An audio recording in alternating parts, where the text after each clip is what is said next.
پیارے بچوں، آداب۔ آج ہم ڈاکٹر سر محمد اقبال کی نظم جگنو کا مختصر خلاصہ پیش کرنے جا رہے ہیں۔ مجھے امید ہے آپ کو اس مختصر خلاصے کی مدد سے نظم کتاب پر پڑھتے وقت سمجھنے میں آسانی ہوگی۔ نظم جگنو کا خلاصہ اس طرح سے ہے: علامہ سر محمد اقبال نے نظم جگنو میں کثرت میں وحدت کے انداز کو پرتاثیر انداز میں بیان کیا ہے۔ جگنو کے حسن کی تعریف بڑے دلکش انداز میں کرتے ہیں۔ اسے جگنو کو پھولوں کی انجمن کی شمع، دن کا قاصد، دن کا سفیر، چاند کی بقا کا تکمہ اور سورج کی لباس کا چمکتا ہوا حصہ وغیرہ سے تشریح دیتے ہیں۔ پھر شاعر مشرق علامہ اقبال یعنی شاعر پروانے اور پتنگے کا موازنہ آپس میں کرتے ہیں کہ پروانہ بھی اڑنے والا ایک کیڑا ہے اور پتنگا بھی اڑنے والا ایک چھوٹا سا کیڑا ہی ہے، لیکن دونوں کو اللہ تعالیٰ نے مختلف اپنی اپنی خوبی سے نوازا ہے۔ پروانہ روشنی کا متوالا ہے اور پتنگا خود سر سے پاؤں تک روشنی ہی روشنی ہے۔ خدا نے اس دنیا میں جو بھی چیز پیدا کی ہے اس کو کسی نہ کسی خوبی اور دلکشی سے نوازا ہے۔ ایک چھوٹے سے ذرے سے لے کے بہت بڑی چیز کو خدا نے خوبی اور دلکشی سے نوازا ہے۔ پروانے کو تپش دی ہے اور جگنو کو روشنی سے نوازا ہے۔ خدا نے بے زبان پرندوں کو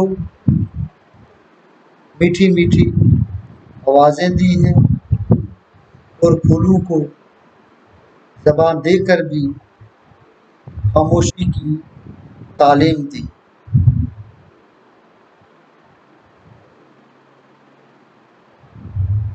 شفق اور جگنو دونوں کے حسن کے اسباب بتاتے ہیں، پھر پیڑوں اور پانی کی خصوصیات کا ذکر کرتے ہیں اس نظم میں۔ اس کے بعد دعوت غور و فکر دیتے ہیں۔ علامہ اقبال فرماتے ہیں کہ اس ظاہری امتیاز اور اختلافات میں اتحاد اور یکجہتی کا عنصر موجود ہے۔ فرماتے ہیں دنیا کی ہر چیز میں خدا کے حسن کی جھلک موجود ہے، جسے انسان میں جیسے انسان میں بولنے کی طاقت، بولنے کی صلاحیت اور کلی میں چٹکنے کا وصف موجود ہے۔ پھول اور بلبل کے وصف ایک دوسرے سے مختلف نہیں ہیں، بلکہ ان میں ایک جیسی صلاحیت اور دلکش موجود ہے۔ اگرچہ پھول اور بلبل کا انداز گفتگو الگ ہے،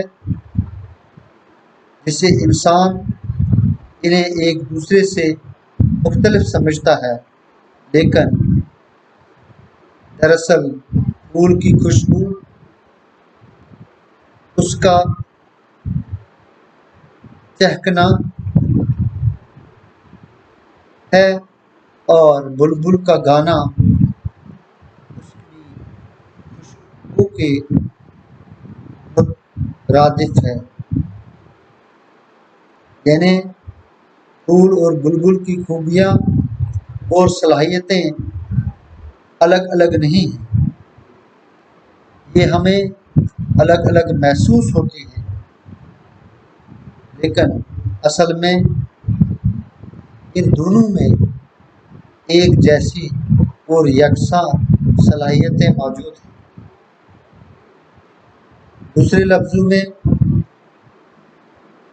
یہ کہیں گے کہ دونوں میں حسن ازل موجود ہے، جو مختلف ہوتے ہوئے بھی انہیں ایک بنا دیتا ہے۔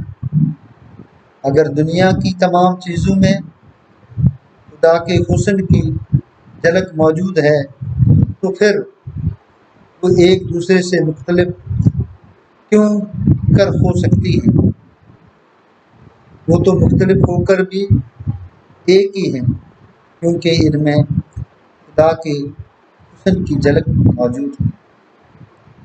دنیا اور دنیا کی رنگینیوں پر غور کریں تو ہر چیز میں کثرت میں وحدت کا راز چھپا ہوا ہے، پوشیدہ ہے۔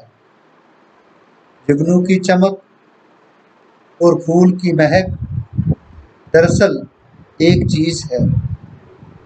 اگر کثرت میں وحدت موجود ہے اور دنیا کی ہر چیز سے خدا کی جھلک نمایاں ہے، تو پھر کیوں چھوٹے اختلافات جھگڑوں کا سبب بنے؟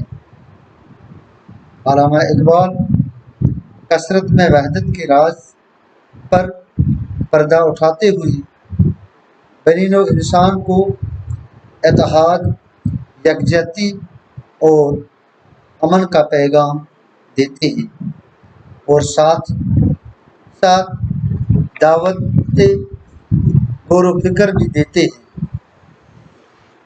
یہ اس نظم کا مختصر سا خلاصہ ہے۔ مجھے امید ہے کہ آپ کو اس خلاصے کی بدولت پوری نظم کو سمجھنا آسان ہوگا۔ خدا حافظ۔